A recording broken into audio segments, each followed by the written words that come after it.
IGF website as well as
Absolutely. Yeah, the thing is that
Good morning, everyone. We are glad to have you here. And like we all know, this session is an inclusion session. And we are going to be looking at internet access and digital inclusion in Africa. And we are especially going to be looking at how we are taking care of the underserved communities. And before we start, we want to look at the state of internet and inclusion.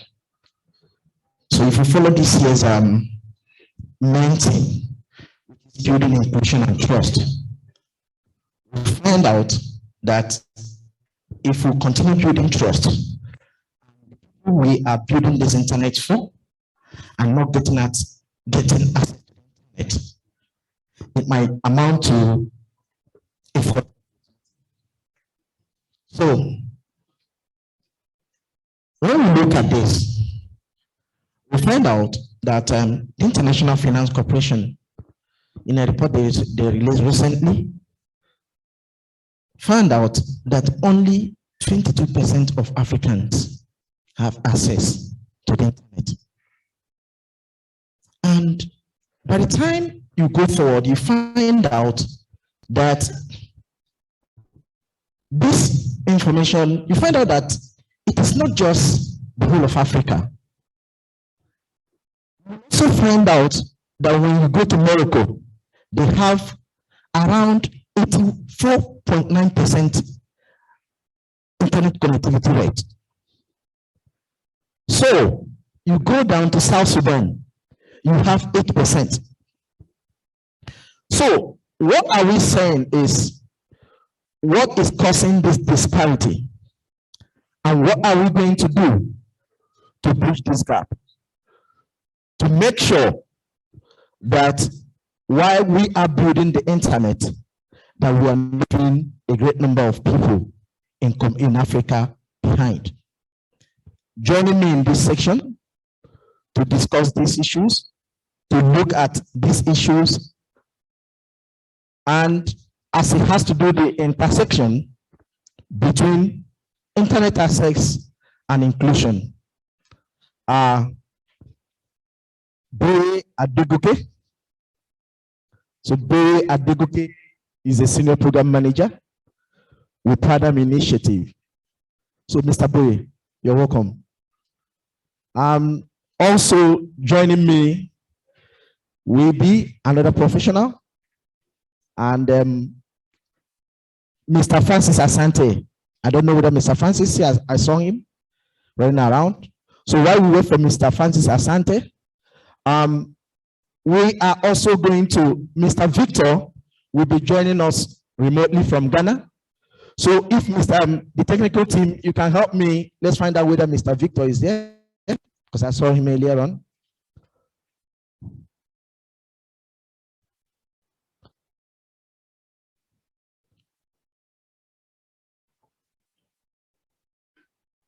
All right, thank you, Mr. Francis. Mr. Francis. The technical team, can we get across to Mr. Victor?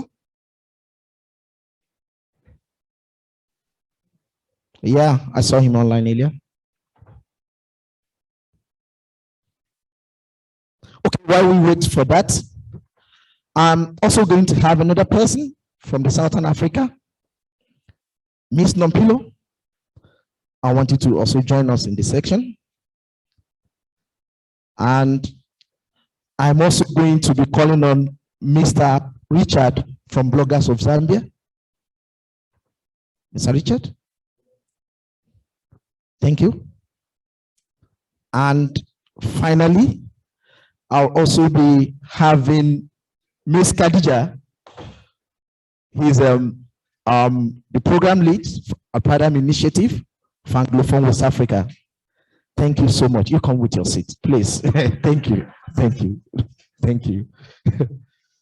Thank you. Thank you.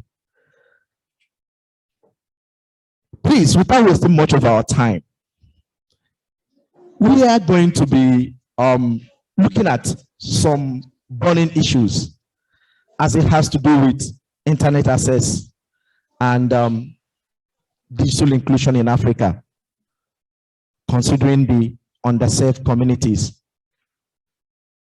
The technical team, I don't know whether we can go. Mr. Victor, if you can hear us, please open your mic, and then you can also put on your video.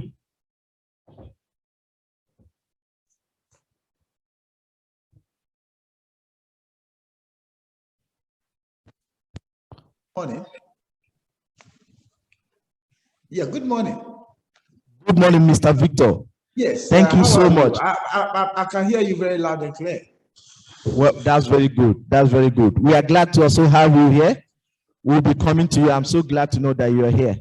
So going on, I'm going to start with you, Mr. Francis, because I want us first of all to understand this, because in that same report, we also find out that the African Union, with support from the World Bank, have set a goal of getting everyone on the continent connected to the internet by the year 2030.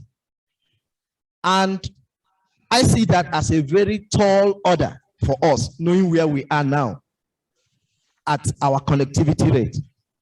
And one of the things we find out is that if we don't understand our issues, the progress we've made so far, and being able to put them together to know what we need to do or areas we need to improve on, you might find out that 2030 might get here and AU will not still achieve that goal. So I'm starting with you. What are some of the challenges? Or we start from the state of internet connection and digital inclusion from your region in Africa.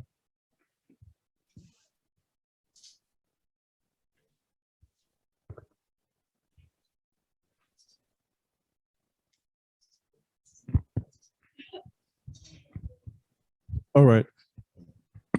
Thank you. Good morning. Okay, so I'm Francis from Ghana. Okay, so digital inclusion from the Ghanaian perspective. From Ghana, just this year, internet penetration is about 53%, which shows a lot of improvement over the past year. Yeah. Okay, so that means a lot has been done. But normally when you're looking at digital inclusion and access, you first have to look at the gaps. What are the gaps and the challenges? Because if you don't know the gaps, you'll not be able to make much meaningful input. So now let's see the gaps. What are the issues that people know? We are not achieving the digital equity that we are looking at. So first of all, one has to do with infrastructure. Because if a country doesn't have very good infrastructure, it makes the cost of internet very expensive. So when it's expensive, people may have access to the internet, but they can't afford it. Because looking at Ghana, for instance, I would say the cost of internet, I would say is average. But looking at the income level of an average Ghanaian, it becomes expensive. Because if you want to compare to other regions, I would say it's not expensive. But looking at the average income of a normal Ghanaian, it's expensive to afford internet in Ghana. So that means accessibility is there, but affordability becomes a problem. Wow. And accessibility, normally, if you look at the part of our regions, normally they tend to invest more in the urban areas. So they tend to leave the rural areas who becomes underserved. And one, this is maybe due to every investor wants a return for his investment. Because let me see, if I want to invest here in the capital city, the return of my investment, I'll get it within like 5 years. But if I want to go to the hinterland, I'll get it like 20 years. So I wouldn't want to go there. So that leaves the gap there. So what can be done? And also, some has to do with those who are physically challenged.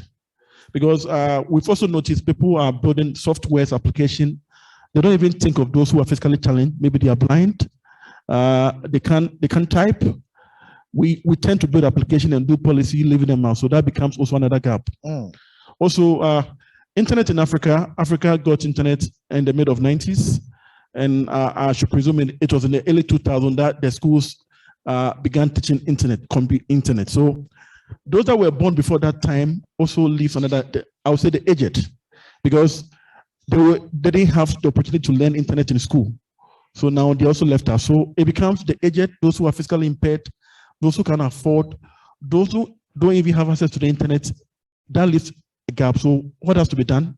So that is when, once we know the problem, we'll try to solve them. So maybe I'll leave here and come again. Thank you. Thank you so much. I don't know the point. I'm going home with something here. You find out that accessibility without affordability still will not help us to build equity. That's a very, very valid point. Thank you so much. Let's hand over to Mr. Boya Adogo. Standing on the foundation that Francis had did already, I know that both of you are coming from almost the West African region, and he has given us the Ghanaian perspective. And for sure, I know in the work you do at Paradigm Initiative, you do a whole lot of work around other African countries within the region. Can you share your experience with us along the same line? Okay, yeah. So I think it's instructive that as it is in Ghana, so is it in Nigeria, and a lot of the other African countries that you want to think of. So Ghana, Nigeria, South Africa, and Morocco that you mentioned are one of the few are the few African countries that have, a sizable amount of internet penetration, around 50–60%. But as he rightly observed, when you look at those numbers on face value, and you don't interrogate further, you would think that, okay, some progress have been made. Like he said, the concentration is in urban areas, and since our focus is on underserved communities, these numbers don't reflect what is actually happening in those communities. Another issue that you also find is that once you leave the city center, the rural areas, the quality of internet you get is very ridiculous for people who do work that take them to communities. So even in communities where there is internet access, so we've talked about affordability. Another issue is the quality of the internet that you have access to. I mean, we used to make a joke about why some people are experiencing the World Wide Web. Some of us are experiencing the World Wide Wait. So you just click, you click on a URL and you have to like wait forever for a site to open. So I think that's a major issue. But if you look at the landscape generally in Africa, I think we can take a look at what is happening in West Africa. I think West Africa has one of the most impressive numbers in terms of average. If you come to South Africa, for example, we are in southern part of Africa. South Africa has a very impressive number out there. But by the time once you leave South Africa, what you see in other countries in Southern Africa are less than impressive. See Malawi, for example, they have less than 20% internet penetration. So at the end of the day, what we have on the ground in Africa is a situation whereby a few countries have good numbers that are good for statistics, just to show off that, okay, we are at 60%, we are 63%. But even at that, there are issues around affordability, as Riley pointed out, but then quality of access as well. There are also a lot of other issues responsible for this, which I guess as we go on in the conversation, we'll be able to speak to. But let me stop for now and allow other people. Yeah, thank you so much, Mr. Gogoke. You find out that what you're also to buttress your point. So you find out that most of those figures I will call we throw around in Africa are usually based on what is obtainable in the urban areas. So for example, we find out, like we say, Nigeria is doing well. When you go further in Nigeria, you find out that they are doing well, less than 50%. This data that is putting Nigeria in that pedestal is just from information from only 50%. Currently, a result released by January this 2022 shows that more than 55% of Nigerian population, that is around 108 million, don't have access to the internet. So when you look at that number and find out that Nigeria is a country of some few numbers above 200 million, and 108 of them are not connected to the internet. With Khadija, when we look at this, can you still throw more light? Because we are still looking at what we rightly said when we started. Our goal, as AU has said, is to make sure that everyone is connected by 2030. And we all agree that if we don't identify these underlying problems, we will still get to 2030 and this problem will still be staring in our face. Are there other things that we can identify that are contributing to this? I guess, does this mic even work? So the speakers have really said a lot of what is obtainable in most of Africa. I just want to add that when we're talking about access and connectivity, it's not just the access in itself, but whether or not it is meaningful, right? Because you can have, on the face of it, access, you can have edge or 3G, but you cannot do anything with it if it is not, 4G like internet connectivity. So whether or not it's meaningful. And there are a few research outputs out there that kind of put trackers on what connectivity, on what meaningful connectivity looks like. So in Africa, you'd find that this penetration for most of us is through mobile phones alone. And even in places that have this so-called access, people cannot afford the mobile phones in the first place. So if we're talking about being able to afford the internet, maybe you can afford to buy data based on your salary, your 1 month salary, or your hourly income, but can you afford these mobile phones that allow you to access the internet? So you cannot afford the mobile phones. The access in itself is not meaningful. You cannot get, these service providers, telecommunication companies, the ISPs, you also don't get constant access. It's, for most of us, it comes in and comes out, right? And it stalls everything that you're doing, your work, your education. So it's not just about the figures, like Boye said. It's about whether or not it is meaningful. And I think that's something that we should definitely interrogate. Thank you so much, Ms. Khadija. From what you said, because of the level of work we do, and because of the community we work in, we'll find out with this that even some of these figures we are talking about, that most times they will say that Nigeria has this percentage of connectivity. There are sometimes you find out that one person has 3 devices, why another person somewhere in the community can't afford one. And we use the number of devices from 5 of us living in the urban area that are using 3 devices to say that this community has this rate. So you find out that that's a point, a critical point we are also going to look at. That means questioning the numbers so that we can get the real data to be able to, because if we keep working with those data, you'll find out that at the end of the day, we'll still be moving with wrong information. Thank you so much, Ms. Khadija. At this point, I want us to go to Mr. Victor. I know when I was in Ghana in March, we had wonderful conversations around the wonderful work that GIVEC is doing in Ghana. Please, we want to get your view on this, sir. Yes, good morning once again, and thank you so much. Yes, as you rightly said, GIVEC is the Universal Service Fund, and our mandate is to extend connectivity to unserved and underserved areas in the country. And so over the past decade, what we've been doing basically is to ensure that we fulfill that mandate.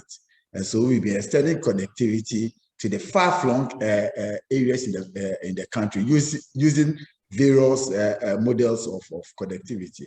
And so we have the rural connectivity project that we are doing.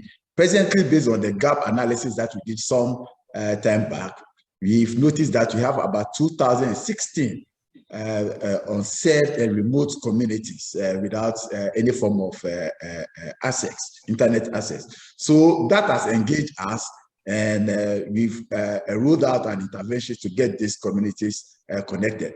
Beyond that, again, there are other models of connectivity, public access venues that we term CICs. We have collaboration with the ITU and NORA and the Norwegian government to also refurbish some existing CICs that are not in good shape, just to ensure that there is connectivity within communities using this public access venue. So in a nutshell, there are several activities that we are actually rolling out to ensure that we're able to get the country connected. We are in a very digital space now. Ghana is actually moving at a very fast pace to ensure that we connect our country. Everything that we do should be digitally based. And so on that front, passports now, if you want to acquire a passport, you have to go online and get it done. If you want your driver's license, you have to do that through digital means. And so there is no reason for us to ensure that a part of the country remains unconnected. All right, thank you so much, Mr. Victor. I'm so glad to hear the great work you guys are doing. But from this number you called out now, we are trying to x-ray these problems. What are, based on your experience, being that you have first-hand experience trying to get these things to the people, what are some of the challenges GIVEC has encountered in the course of trying to carry out these works? Well, challenges, of course. I mean, funding. We don't have a bottomless pit, and so basically, funding is a challenge. We would like to receive more funding to ensure that we'll be able to deliver on our mandate. So primarily, funding is a challenge. But of course, I mean, the state has been so benevolent to us that just recently we'll be able to secure a loan from one of our from a partner entity to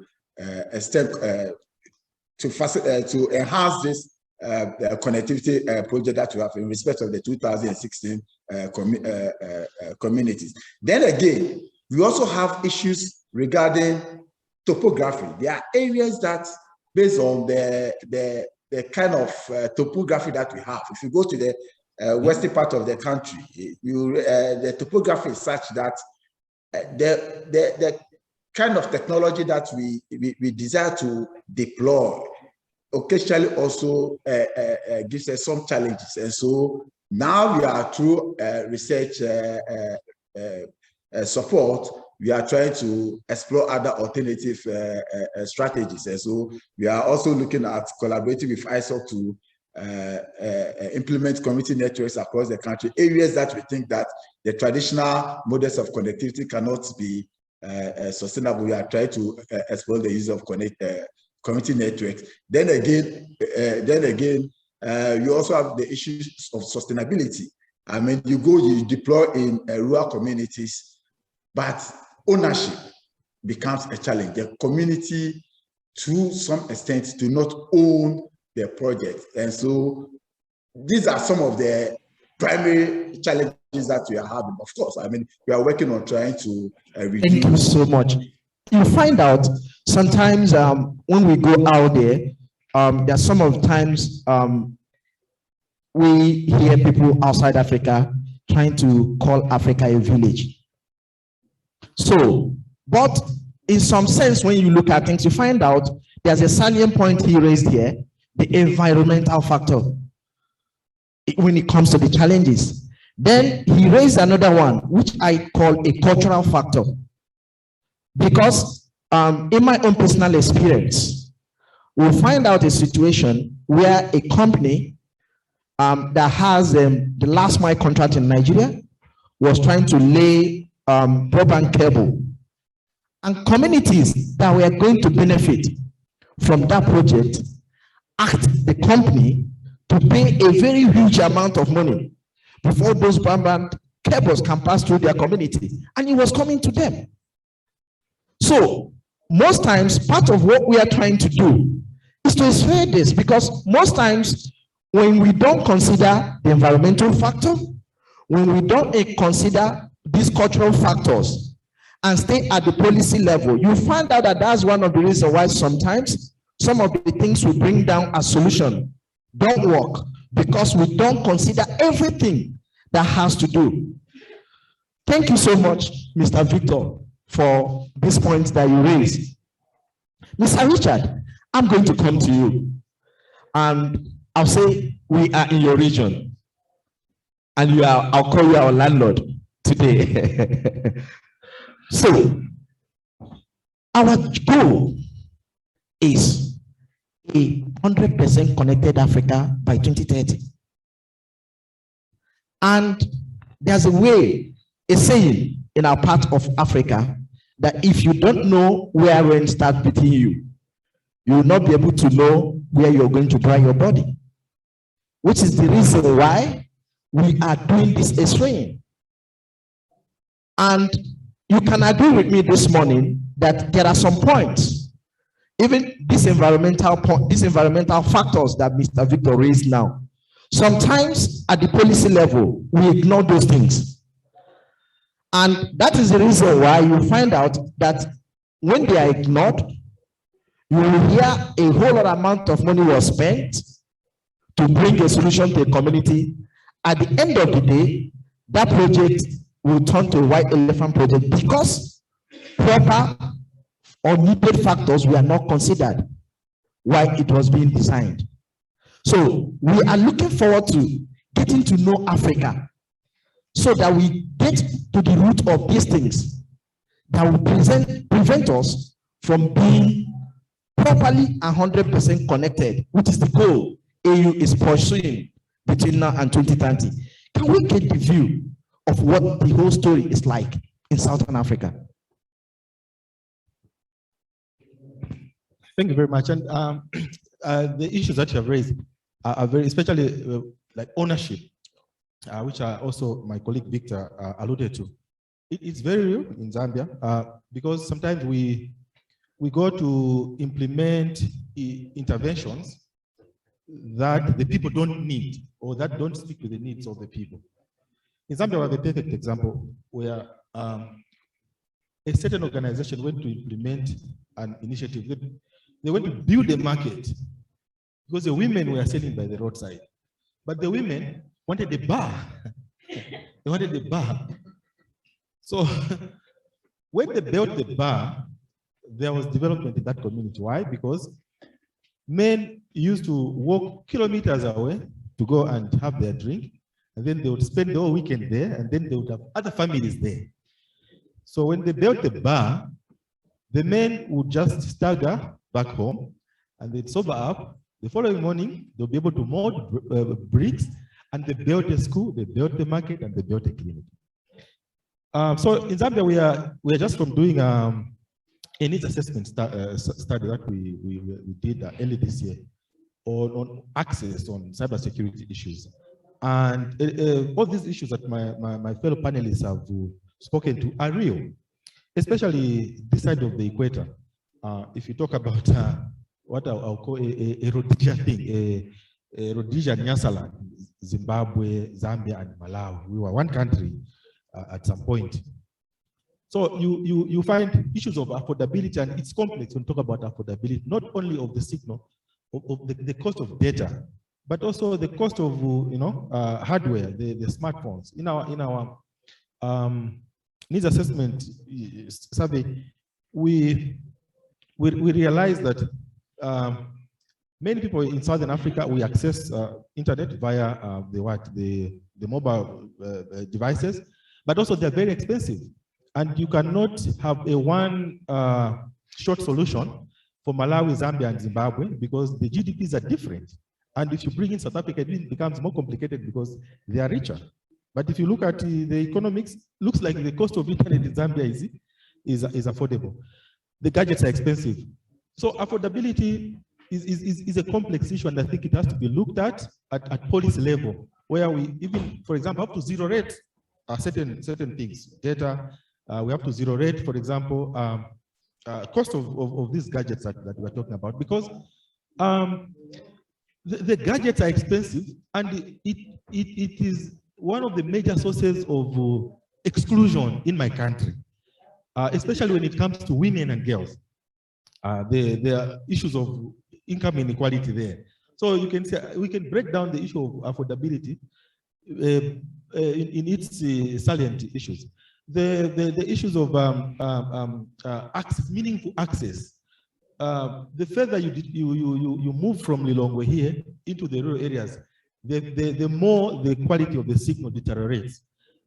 Maybe we need deliberate policies to maybe zero rate or incentives to get the private sector or state-owned enterprises to invest in the rural areas.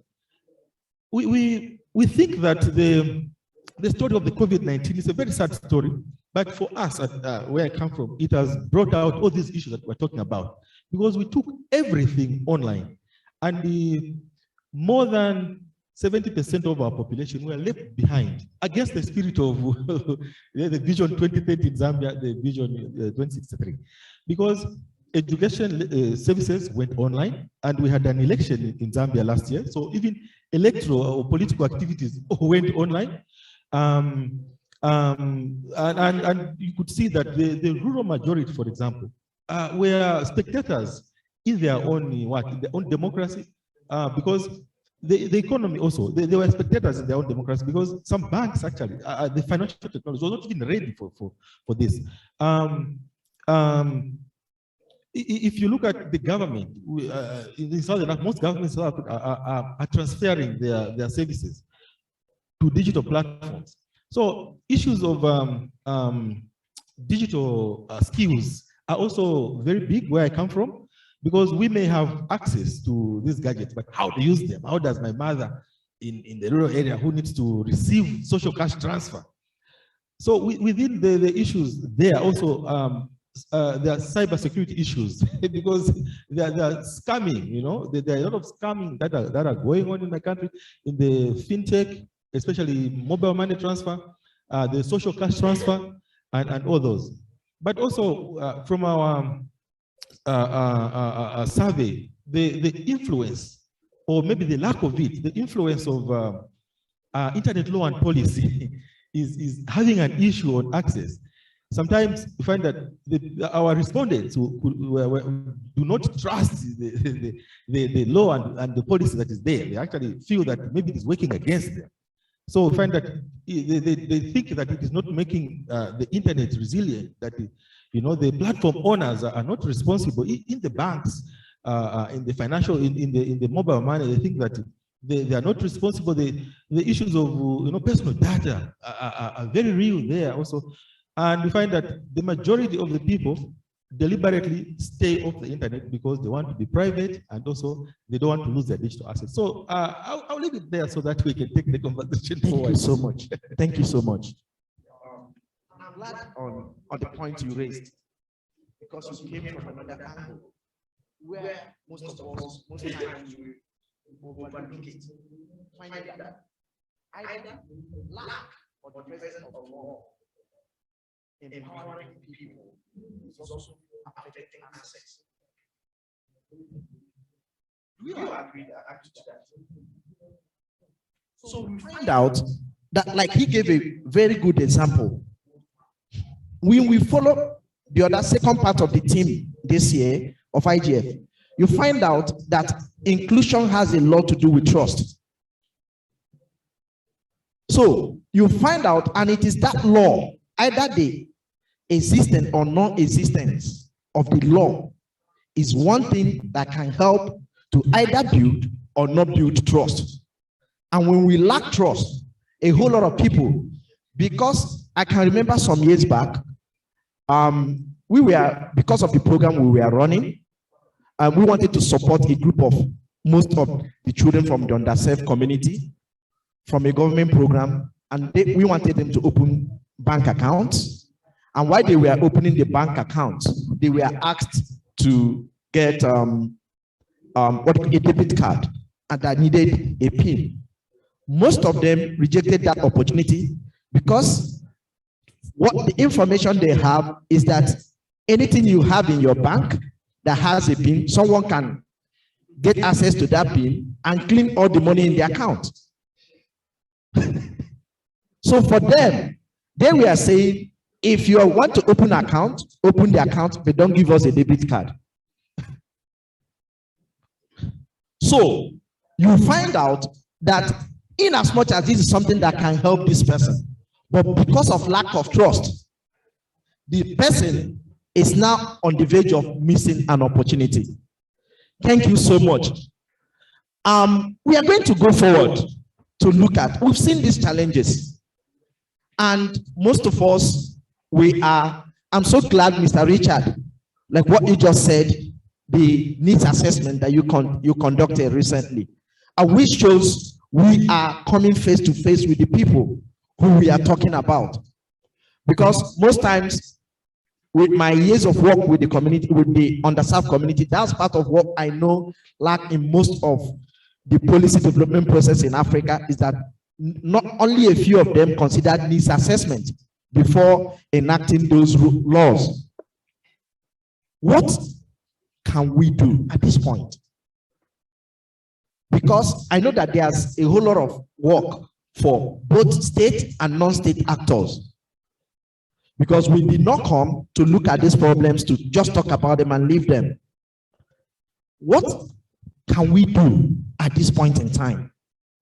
Because by the session we had this morning, we'll find out that everything that is happening here is a process that is going to build into a report we are going to give to countries, that we are going to give to the AU to support that process, that is going to even go further, even as we are talking about the global digital compact this period.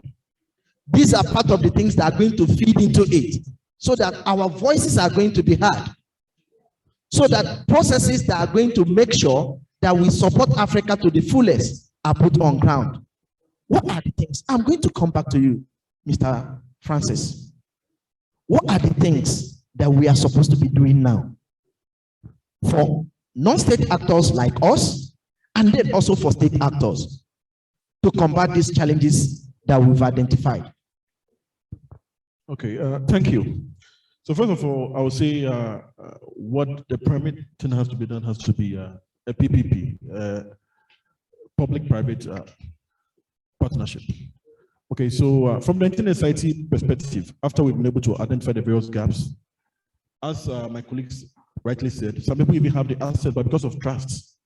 So education is very key, because if the person is digital illiterate, you can give him connectivity, but they can't use it.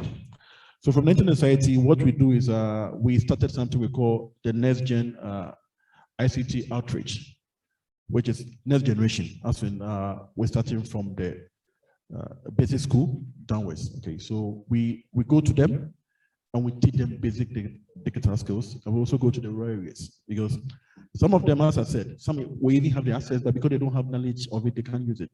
So we do the training, so we teach them on basic skills you need to use to be online, to use the computer, to use the internet. So that's one thing about digital literacy. After that, we do something we call community networks. So community network is an internet built for the people and by the people. If you listen to our brother Victor, one of the main challenges is ownership, continuity. At times you may spend sums of millions to build a network or internet in a community, and it becomes quite relevant because there's no ownership, because no one wants to take care of it. At times it's due to a factor like, as my colleague said here, maybe that's not what they want, or maybe what you give them, they don't accept it. So normally when we go there, we try to involve them. How do you want it? How do you want us to go about it? Because they're involved in the process. So normally we try to do it in their native dialect. So it's not always about English, it's about what they speak. So normally if you put a community network, you try to put is there an e-learning or something they can benefit on the network, so that once they go there, they get something useful to do on the network. But normally we don't use their English, we use their native language, and normally we let them name that particular network. So if it's Malawi, they'll get a native name that they can easily comment to it, and they name it by it. So it's their name, they own it, they can be useful. So we did a similar project in Ghana, the northern part of Ghana. We noticed there were some, what I call villages, even access to information is very difficult, not even internet, access to information was very difficult. So we did something we call radio internet, okay? Even it's a farming community. And even access to information about their farming equipment, their season, even it doesn't even get to them. So what we did is we used Raspberry Pi. Raspberry Pi is just a small computer, so we place the same card in it, a chip card in it, and we configure it and we place them in the various communities. So what we do is you can just place a call into the SIM, and we use one of the free FM radios frequency that was available in the village to use. So once you call into the phone, you have the option to record or delete. So once you call, even as I'm here, if I'm roaming, I can call into the SIM and make a voice note. So anyone that turns on the radio is able to listen to that information. So you're able to take information across to everyone in the community. So once you turn on your radio onto that particular frequency modulation, you have access to listen to every information we're giving you. So the farming community get access to every information they need timely. So, and it was in their native language. It wasn't about English, because you put it in English, they can't even understand English. So normally, and because it was built with them, it is still working. And we have similar community network that we've done. We did with them, and normally, so as I said, you have to do with them. So these are some of the intervention we are doing, Internet Society. So We train them, we try to give them education, we try to build networks for them. And as I said, one thing I've also noticed, we trying to tell them it's about policy. One thing that stalls the growth of internet development or infrastructure is theft. In my country, for instance, there have been several issues of fiber cuts. You try to lay fiber and they go and cut it.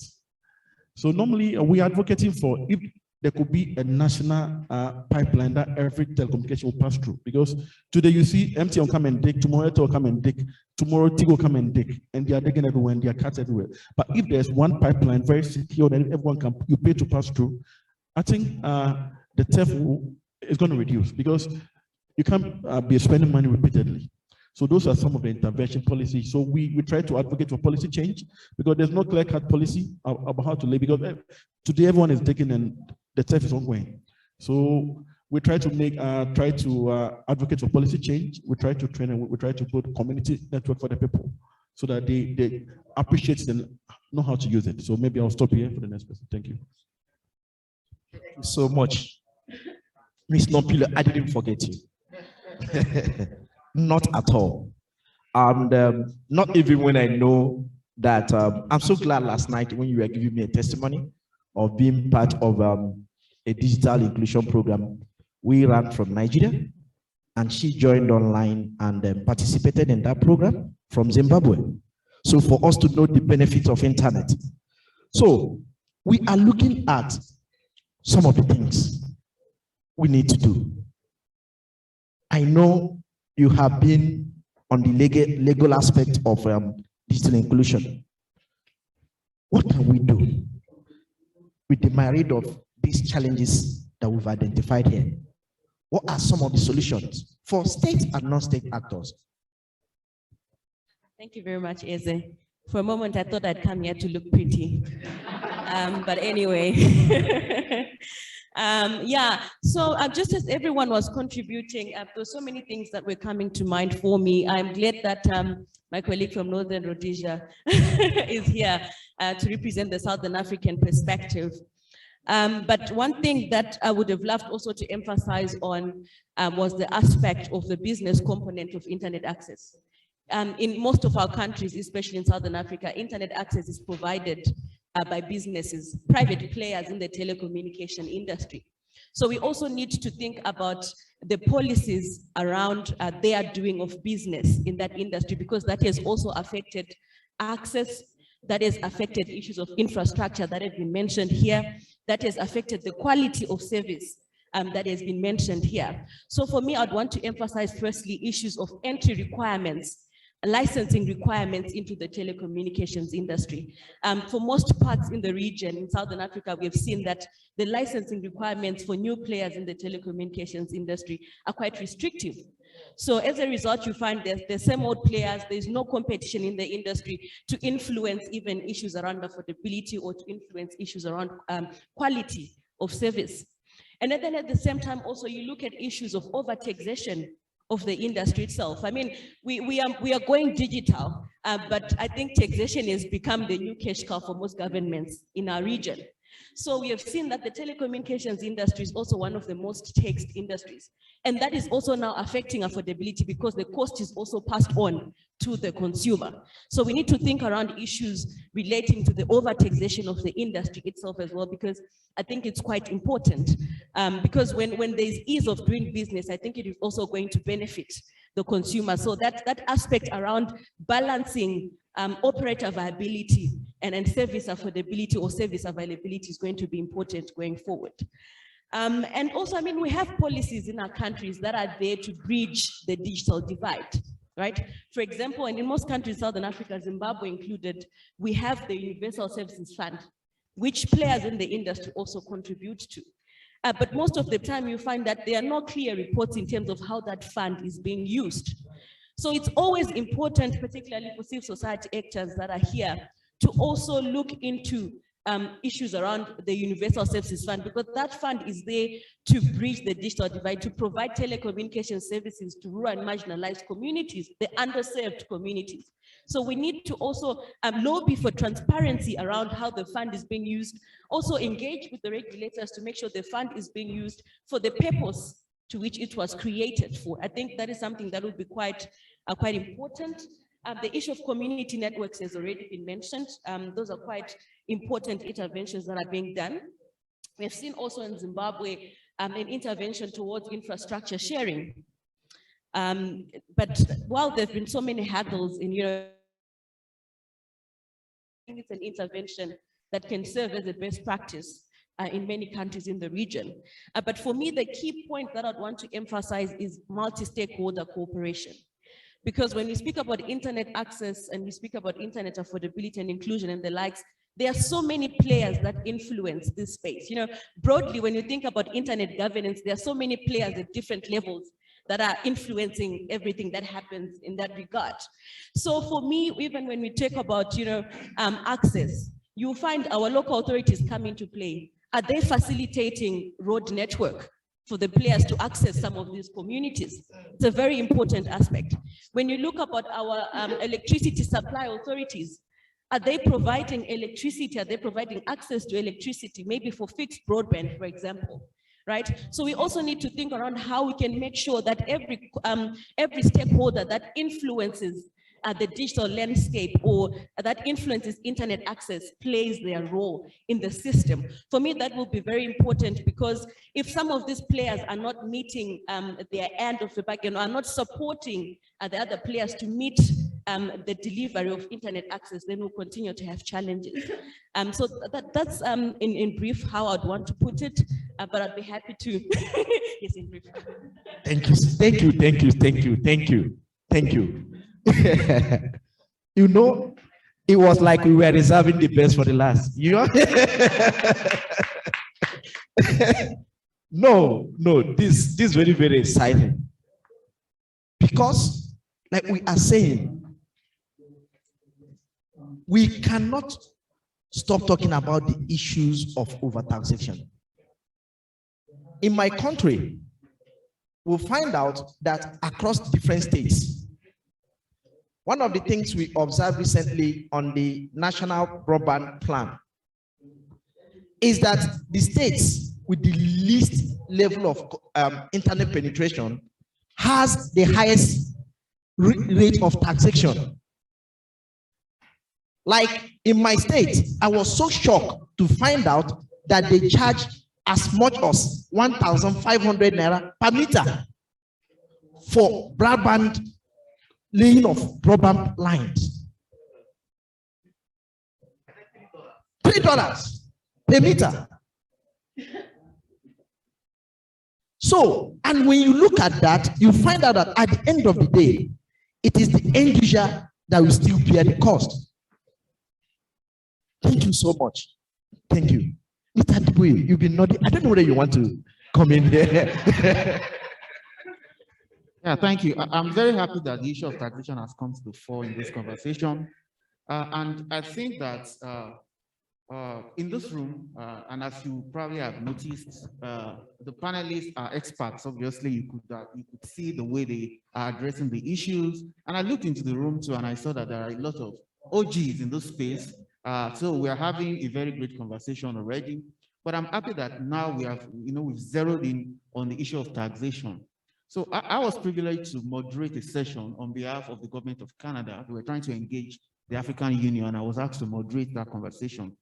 And to my greatest surprise, the commissioner who was representing the AU in that conversation, after having a lot of conversation on the issue of internet penetration in Africa, access, affordability, and all of that, and it was his time to talk, and he said something, and I was shocked. And why was I shocked? He said, so, after everything that has been said, in his response, his emphasis was on the fact that Africa is not benefiting well from the digital economy. And how did he define that? He said, oh, look at all the global tech companies, look at the like of Facebook, look at the like of Twitter, the YouTubes of this world. They're making so much money. But in Africa, we are not getting paid in taxes, to benefit from that. And I was shocked. And because I feel like immediately he said that, my mind went back to the colonial ages when the white man would come to Africa to carry slaves, and they would give our traditional rulers mirrors, in exchange for a whole human being. Because I felt that in this entire conversation, why do you think your ability to tax the tech company is the most important? At the end of the day, like she said, this tax still goes to your citizens. They are not the ones paying it. It's your citizens paying the tax. So if you are going to benefit from the digital economy, we should be talking about ensuring universal access. That is how to benefit, because when you ensure universal access, we are not just looking at a few big companies. You are able to galvanize the space and bring, and initiate the process of having even homegrown tech companies who are able to employ your citizens, who are able to create new opportunities. Why are we so obsessed with getting tax money from tech companies? At the end of the day, we are still the one paying the tax. We are not the one. We are still the one paying the tax. So I think it's very important in terms of how we are thinking of how we want to play in this global tech politics. Because what is happening in Africa is there is an obsession with taxation.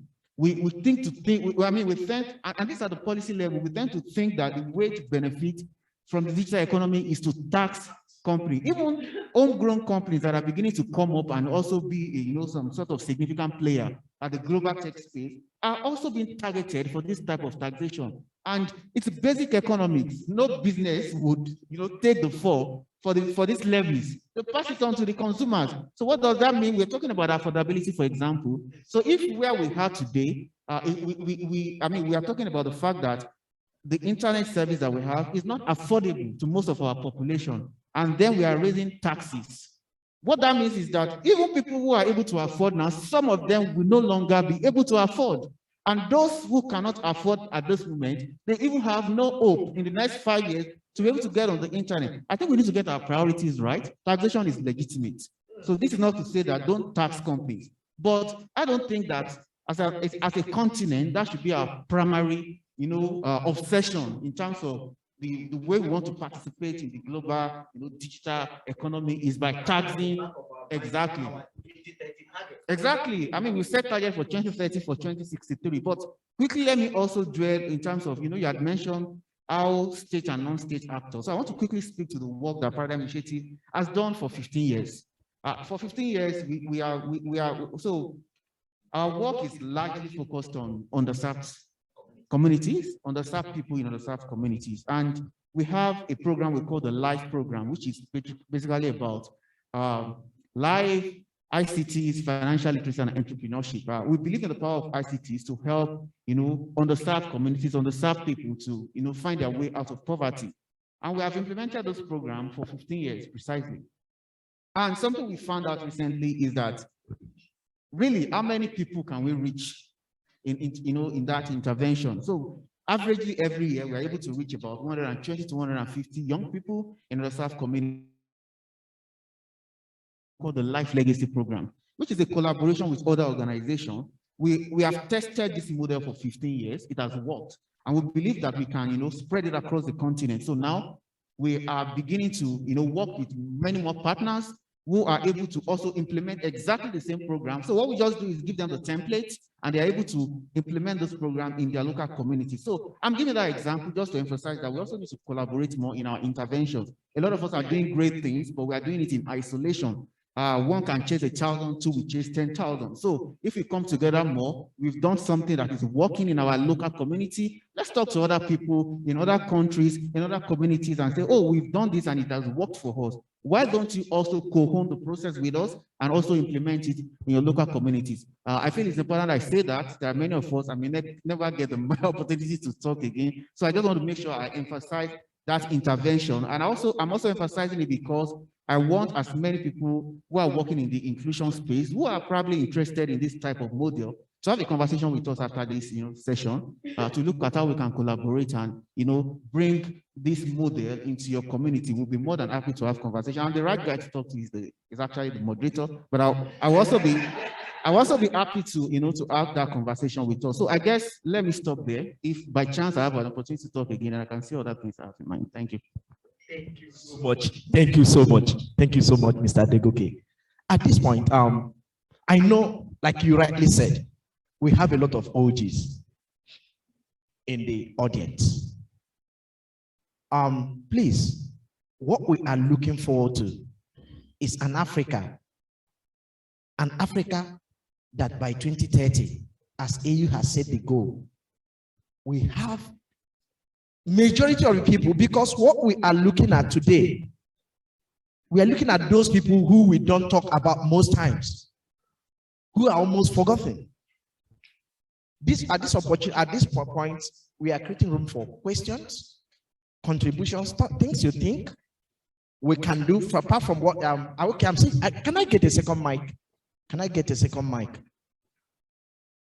Yes. All right. So as we are, Miss Khadija, you said 2 seconds. Yeah. Before we, yeah.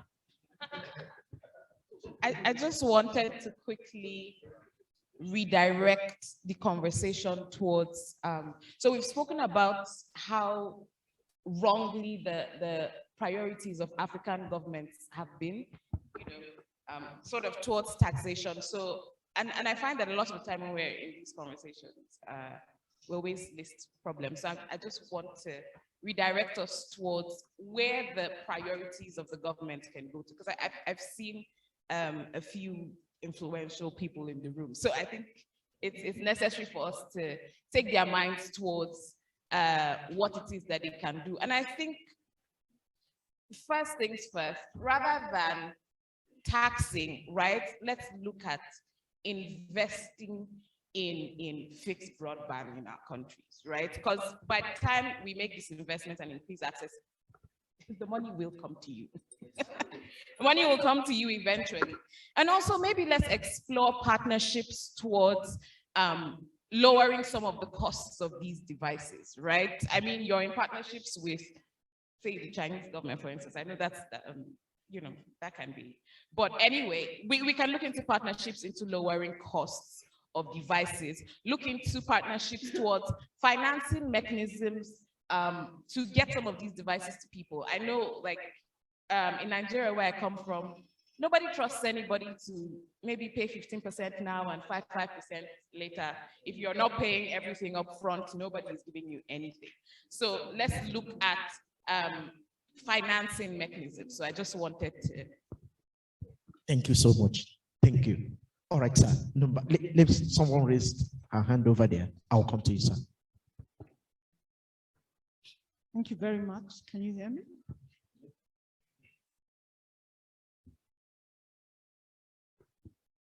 Thank you very much. My name is Catherine Getau.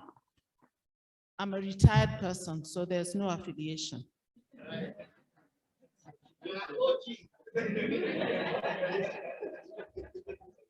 Yes, but I normally call myself an ICT elder because I've been in ICT for over 40 years. Yeah. So thank you for a really marvelous panel. And I just wanted to inject something that, firstly, I think we really need to look at the success stories, the positive side about internet penetration into Africa. Secondly, we need to look at relevance, because the internet is a double-edged sword. If I look at my own country, Kenya, firstly, people did not initially become interested in the internet. They became interested in telecommunications, and especially because of a killer app that people could transfer money, which was an issue that had, for various reasons, had become a real problem for ordinary people. And when they were presented with a solution, they did not need training and education. They did not need awareness campaigns. They looked for it, literate or illiterate, they taught themselves how to use it, and within a short time, penetration was 96%, without any special intervention from anybody. So we must create relevant applications for our local needs, which may be very different from the way the internet is being used. Right now, the other edge of the sword is coming out, because one of the fastest growing applications is betting. Betting and taking loans, which are ruining many people's lives. So the internet is not always positive. It can drain a lot of resources. not only through taxation, but through negative use. So we need our innovators to be working on good, relevant applications that are going to transform people's lives. And when we do that, and I think one of the gentlemen in a gray suit, I really liked your contribution, because we can use it for communication. We can use it for information, even using it to innovate existing media such as radio, television, etc., to pass on good information. But let us have relevant applications for our needs, and that is the best way of using the internet. Thank you. So, like what you rightly said, one of the reasons why we are here and why we are doing what we are doing, I know Mr. Degoke also mentioned it, is by the time we hear stories like this, as a community, we reach out and find out. Mr. Francis mentioned how community networks are helping people in Ghana. At the end, why we are here is at the end of the day, people can meet Mr. Francis and find out how the community networks work in Ghana. As you're mentioning this, because we are saying there's no single method today that we are going to propose here that is going to help Africa to achieve all these things. But by the time we borrow and work as a community, we are going to get there. Sam. Thank you very much.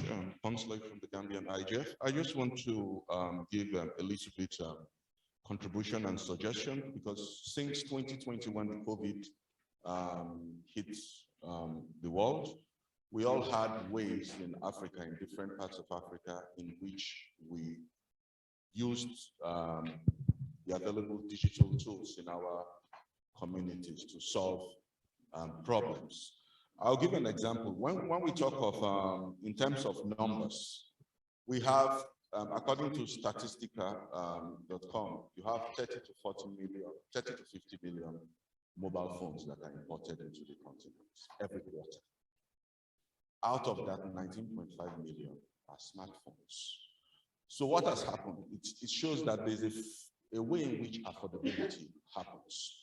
In the Gambia, I've worked with communities through the Association for Progressive Communication that we do, my organization, Joko Labs, we do digital inclusion programs, where market women come together and they form this process that, okay, this month, 100 of our members will get smartphones. We are going to work with a supplier, and they will pay $20 every month for 18 months and stuff like that. So there are various initiatives like that. But one thing I've noticed is that we don't usually get, if I look at this room now, is there anyone from Airtel, Malawi? I don't think so. Is there anyone for, there's one person, okay, thank you. So what I'm saying this is that we have to have a situation whereby we get our telecoms involved in the discussion.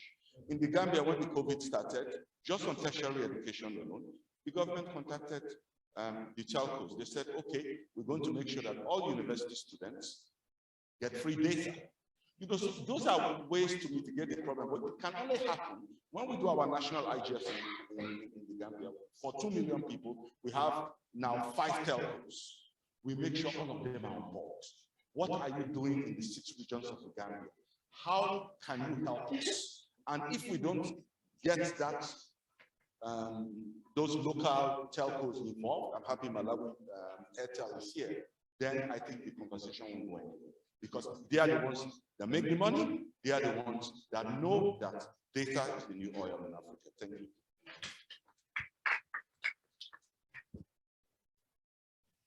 So because of time, I think we are going to take numbers so that I think not everyone. I got 1, 2, 3, and then I saw 4. Let's do, okay, I'm trying to keep gender balance.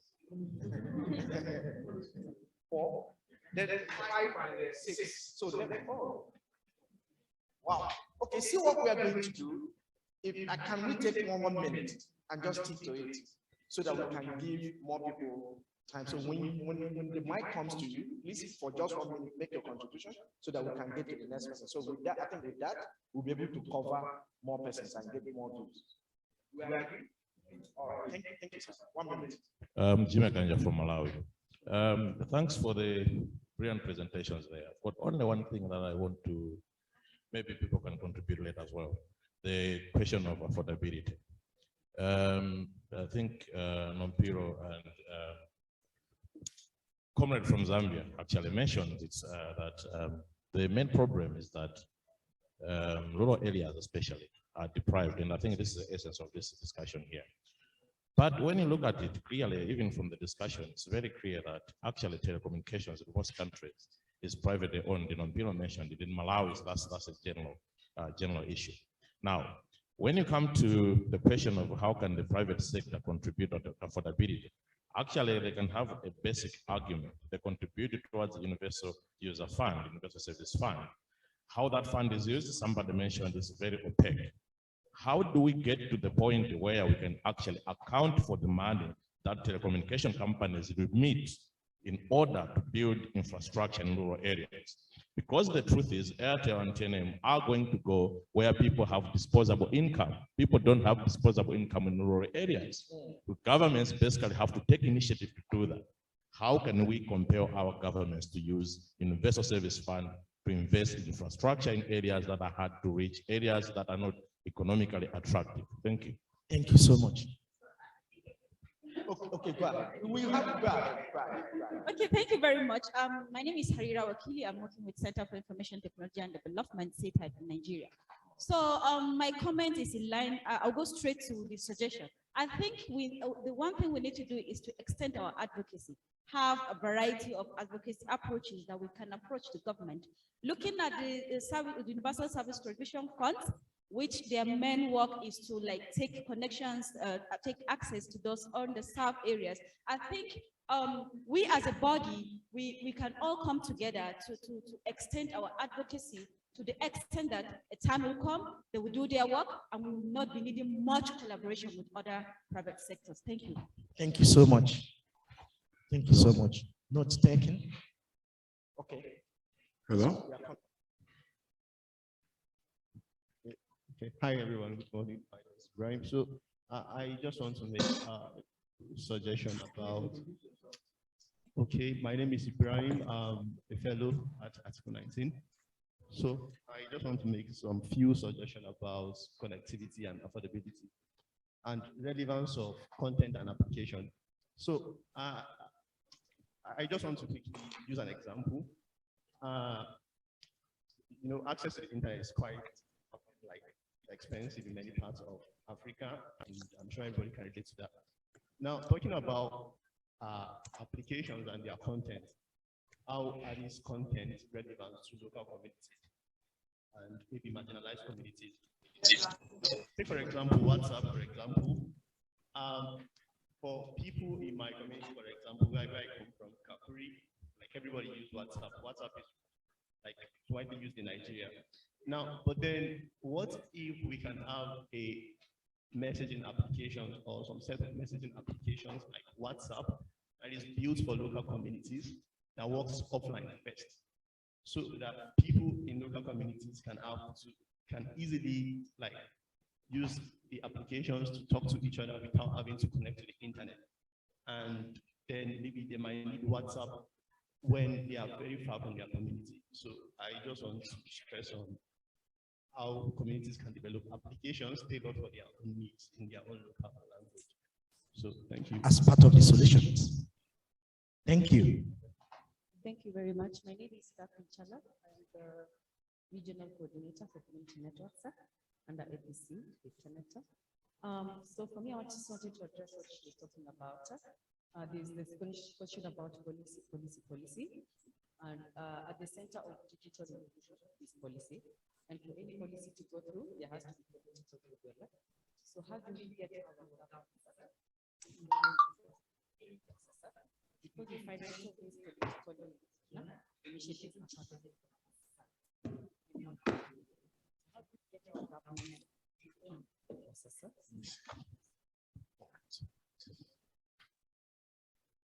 So that's a question. Okay. Mr. Deboye, I think I'm going to still drop this. on your lap. Government involved in those processes. I'll give an example. So, for example, there is an advocacy we are working on, specifically in Nigeria, which aims to get the government to declare internet infrastructure as critical national infrastructure. This is because, as somebody mentioned earlier, one of the challenges we have is also theft, people stealing cables, people, cable cords and all of that. We feel that there is a lot of help that can come from when you are able to get government to declare internet infrastructure. Because what that means is that, for example, we don't debate whether people should have electricity, even though we have challenges around electricity in Nigeria, because electricity is seen as a critical infrastructure or basic infrastructure. So there is an advocacy around that. But I also think that what can also help within the context of the question that was asked is also to build in national, national strategy, national ICT policy. We need to clearly articulate these issues. Because what I have seen is that these issues are barely clearly articulated. We use vague languages that are not linked to specific actions. So at the end of the day, you cannot even measure progress. You cannot measure interventions that are being done. So, and lastly, I also think that even policy exists sometimes, but implementation is lacking. So I also feel that beyond just having, a document that is released to the public as this is the policy, there's also a lot of work that needs to be done in terms of following up on the implementation. In Nigeria, we also use Nigeria, for example, there's a broadband plan, for example, which existed between 2013 and 2018. And in 2019, the government was about to do another broadband plan. And we have the question, have we evaluated the 2013-2018? To what extent did we achieve the goals that we set? So I think we also need to follow up with this policy and ensure that we met the targets, we meet the targets that are set. So broadband policies in different countries in Africa, the ICT policies in different countries in Africa. Some of us need to take the responsibility, because in the context of Nigeria, we were the only organization who did an evaluation of broadband policy to say that this is the goal that was set and this is where we are and this is where we should take off from 2019 going forward. And I think that a lot of such work needs to happen, so that, because we are talking about policy, sometimes our problem is not even policy, it's about the implementation. So somebody needs to follow up and ensure that those policies are being implemented. Thank you. From you want to contribute? Yeah, yes. I think it's something that Khadija touched on, and I missed the name. The portfolio from Kenya, what you added on to the internet, the double-edged sword, and also the issue of awareness raising and education. Quite understandably, yes. Sometimes even ourselves as civil society, the awareness and education, sometimes it becomes boring, monotonous, because sometimes nowadays, who teaches anyone how to use Facebook or how to access Pesa in Kenya? Because that's why the money is, people self-taught. So what kind of awareness? So there are emerging issues, I think, with the internet, issues of fact-checking and misinformation and all that. That is our focus. But also, especially one of the issues she raised, like the internet, the dark side of the internet. It's a good thing. We agree with it. The internet is we were telling people in Zambia across the border that when you even go to the internet, you should recite that prayer in Psalms 23. As I walk through the valley of the shadow of death, before you log in, because that is the internet, and we all agree. But we must be aware. In sub-Saharan Africa here, where we are, the rise, this apparent rise of digital authoritarianism, the fact in Zambia where citizens are abusing social media, citizens are abusing Facebook, so we are going to switch off Facebook. Between August 12 and August 14, at the hilt of a highly contested election, Facebook, Twitter, Messenger, Instagram, we did have access. This was a tool of accountability and participation in the politics and in the elections. Because citizens were using, for example, WhatsApp and the Facebook to compare results that were from the polling station and what was being beamed. There were discrepancies and people were raising the red flag. But because citizens were doing that, it was abuse of social media. So we must be very careful when we are discussing the dark side of the internet and where we are positioned in the world. Here where we are, I can assure you, I'm not peddling negative vibes. Our government, the previous one and the current one, have done great things to advance the digital transformation and these issues that we are doing. I can cite some things I think later on what has happened. But the story of abuse of social media, the dark side of the internet, has been used to facilitate for internet shutdowns, blockages, throttling, and all this and that. And our message is that it is not a technology problem. It is not the problem with Twitter and Facebook. It is a human problem. It is you and me who populate these apps with the fake news. We don't use fake news anyway, because news can never be fake.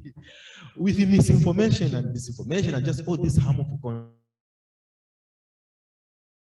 Zambia, by people who sit in the parliament, it's done by people who sit in the cabinet, okay? We have members of parliament, members of cabinet who have put very harmful content and they have even gone scot-free. But when it is the citizens, they shut down the internet. And sometimes when, I'm not sounding political, when it is being used, when the internet is being used as a tool for participation and inclusion, and it begins to threaten the traditional authority, then it becomes a bad thing. So that nexus between technology and democracy is challenged. And we must be very careful when we are discussing this narrative of the harmful content, the bad side of the internet, because where we are, where I'm standing, here in Rhodesia, Nyasaland. Okay, I don't know about Nyasaland, I want to go home after this. I talk about Rhodesia. It becomes problematic, and this is where it's an emerging issue. This is what we are fighting for. Like, the internet is just there, so let us just harness it. But quickly, Chair, because I've seen you're trying to curtail my contribution in a bad way, the issue also of suggestions, what can we do, recommendations. So for us, where I come from, we always push. I don't know whether it works, because you see the internet also is more Western than it is for us here. We just go on it. And the issue of, we push for the multi-stakeholder approach of internet governance, where all of us have a stake, all of us have got a say, all of us. So when policy, law and policy are made, for example, in my country, it becomes a privilege of a clique of an elected few. What about us? So there's nothing for us without us. The academia, the papers have been done, researches, the baseline study I talked about, it fits into, it speaks to all these issues, but find that they're ignored. When the policies are made, it's only a few that just assume that this is what the people want, but the people actually want something else. So that is our recommendation. We take the multi-stakeholder approach, the views and contributions of everyone into coming up with the appropriate laws and policies and all internet we want in Zambia, in Malawi here, because we all belong to the internet. But when you go to the terrain, what we call on the ground, you find that the dynamics are different and it's not a one thing fits all. Thank you very much. Short sentence. What they are trying to do in Africa is to throw the baby away with the bathwater, but which is what we are advocating against. There's the bathwater, there's the baby. If the bathwater is dirty, bring out the baby and throw the bathwater away. So we can't say that the internet is all good, but we won't, because of the bad aspect of it, and just discard the entire internet. Yeah. So, and we've kept Mr. Victor online. So when you finish talking, you're going to talk. But let's, Mr. Victor, I know you've been itching to talk since. I'm so sorry. So we want to get your own views on the conversations going on. Yes, thank you so much. I was quite thrilled by the comment made by one of the participants in respect of the utilization of the funds by the USFs. I mean, this is something that has been engaging policymakers across such fora. People come up and then indicate that they've seen less work coming from these USFs. But I can speak for Ghana. I mean, over the period, a decade and a half, there's been a tremendous work that the USF in Ghana has been doing in terms of the digital connectivity that we've achieved over the period. The role of the USF in the process cannot be underestimated, and we've done so well. One of the observations that we've also seen is that, yes, we are doing so much, other countries are not, for want of a better way, let me say, other countries are probably not utilizing their funds the way they're expected to do so. So we are also coming up that, look, we need to also share best practices. What is it that we are doing that is gaining attention globally that other countries are not doing? And so we are coming up with the idea that just like the way we have the West African Telecommunications Regulators Forum, we need to have something for the USS as well, so that we're able to share best practices. And then the kind of models that we are doing to ensure connectivity in Ghana can be led by other countries within the sub-region, so that at least we are all leveraged on the strength of countries to achieve our goal. Then the issue of also spatial connectivity. Now, if you look at the changing dynamics now, Africa is becoming urbanized. And as we become urbanized, the likelihood that you might get spatial connectivity indeed by the telecom operators is actually also very real. But then look at the challenges you might be having in terms of,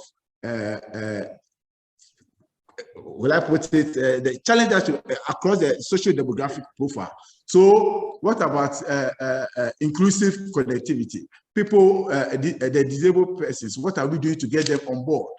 The aging population, what are we doing to get them on board? Now you find people today in the formal sector, as they migrate into retirement, what are the measures that we have to accommodate them to use digital resources? So these are some of the emerging areas that USS and then our policymakers need to look at to ensure that we bring everybody on board in the new digital ecosystem. Thank you so much. Thank you so much, Mr. Victor. Thank you. Sir, can we hear from you? Thank you.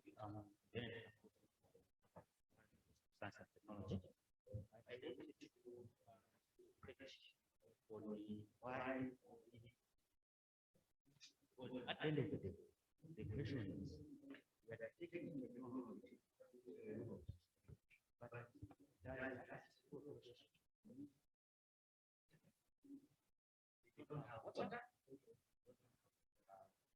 but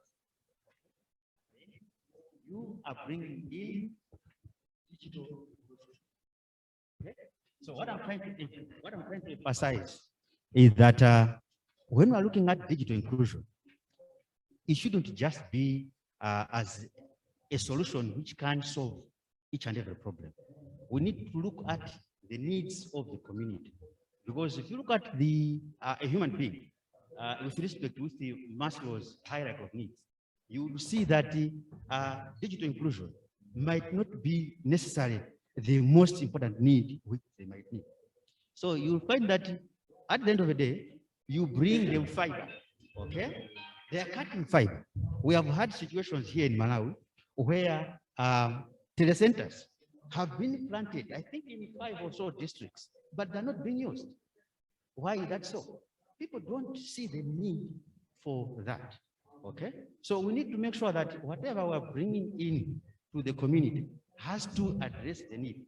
And to just address on what the lady from Kenya said, you would see that the mobile money uptake was easily done. Why? It addressed the needs of the community. So we need to reflect on that and make sure that digital inclusion doesn't miss out on that. Thank you so much. All right, thank you. I'm going to cite an example with what you're saying. I'm going to differ from you somehow. Because, like I said, for the past 8 years, I've been working with rural communities. A young boy in a rural community where we work in, the dad is a bricklayer. This guy circles, by the time we started the center, closer to, the guy circles like 20 kilometers every day to our center. But do you know what happened? As I'm talking to you now, that guy The mom runs one kiosk in one rural community. The dad is just a mere bricklayer. But because of digital skill force and access to the internet, this guy saw a MasterCard funded scholarship from that community, applied, got a scholarship to Ashesi University in Ghana, and was granted a fully funded scholarship. He is doing internship in France now, in Paris now. But do you know what do you know, like what you're saying? Part of what we are saying. But do you know what happened? The guy runs a program from there in that small community where he's coming from, with a group of his friends from Ashesi University that is helping young people in that rural community who for the next 5 years wouldn't have had access to the world. They are now accessing scholarships and other opportunities from the community because one boy got access. So when we are saying this, it's like what I said earlier on. Most times there's need for awareness. There's the way the world is going. We cannot stop talking about the power of the creates. The COVID, if not any other thing, COVID-19 showed us that. I had our brother from Gambian IGF said, if not for the internet, the universities will have closed during the COVID. Personally, in our own community, we'll find out that a whole lot of schools, about 70% of schools in Nigeria, closed because of this. But what we found out was that a lot of interventions, what we did then, because of the internet, we were able to provide data subscription to most of the kids that were in our training, and make sure that while they were at home, they were accessing the trainings. So you find out that the COVID-19 did not stop our work in any way because of what? The internet. So at the end of the day, not minding the challenges and every other thing, what we are talking about is that we will not, because of those challenges, and overlook the opportunities that access to the internet gives to those people in the rural community. Because if we don't do that, one thing that will happen is that the gap will keep expanding. And one day, like what is happening in Nigeria now, we know unemployment will skyrocket, and by the time all those things happen, crime will also increase. So not minding whatever that is happening, we won't, because of the other part of it, and say, oh, these people, what they need now is road. Right? For example, like he also mentioned what is happening. He also mentioned an example with the market women in Gambia. If these people have access to opportunities, they can help to bring water to their community. They can help to build those roads without even depending on government. I have a group of young boys that are in my community in Aba. About 5 of them that are into graphic designing. They work for companies across the world, doing graphic designing work from Aba. A rural community, not even in a suburb of the community. They do job from companies across the world. And what happened is that most of these kids now are the ones running our programs in those schools because they have money. They volunteer to train other young people. Hello. Thank you so much.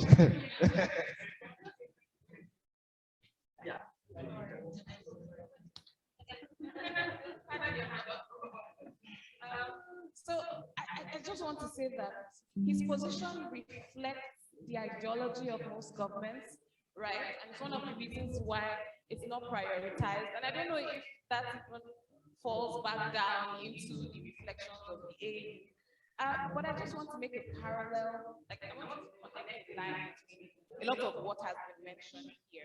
So something that we've not said is the need for research in this area and the role that institutions and civil society play. A lot of the percentages that we're citing here is because of the research work that someone did, right? So the only reason we know these things exist is because someone went there to do the research. And we find that, you know, apologies, I don't know if you're with government, with anyone who is government affiliated in the room, they make a lot of knee-jerk policies, right? Without going through a needs assessment of the people, and even when they do decide that they're going to make a needs assessment, right? They now don't take the, I don't know if you mentioned the multi-stakeholder approach. Because if you put your people there who want to give you what you want to hear, then they're not giving you the realistic results of what is on the ground. So we should invest also in research and needs assessment while taking a multi-stakeholder approach, bringing in all the relevant stakeholders, including those who would criticize what your position is. So much, Ms. Khadija. Hi. Okay. Hi, everyone. My name is Advocate Zanyuwen Tatisia Sare. I am a advocate of the High Court of South Africa, but I also run a digital consultancy. So we specialize in digital laws, ICT and training. But this particular hat that I'm going to speak about is my role as a consumer advisory panelist for our Independent Communications Authority in South Africa. And I actually think it answers a lot of what everybody has been saying in the room. One thing that I'm an African before I could even associate myself with South Africa alone, born in Zambia. And we do some work in Zambia as well with my private company. But one thing that I can commend South Africa for is actually doing the triple P in a manner that they've actually allocated a budget from the government under the Independent Communications Authority to get independent consultants to sit on a body.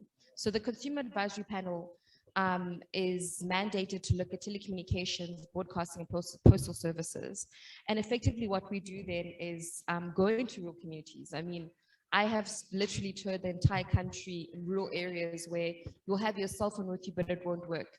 Our job is to, one, physically be there, to experience this, not just, see some person's report who works for the advisory panel, as you said, who's got a vested interest and also would benefit from just doing a tick box exercise to say things are working. We are there, we're the ones experiencing, right?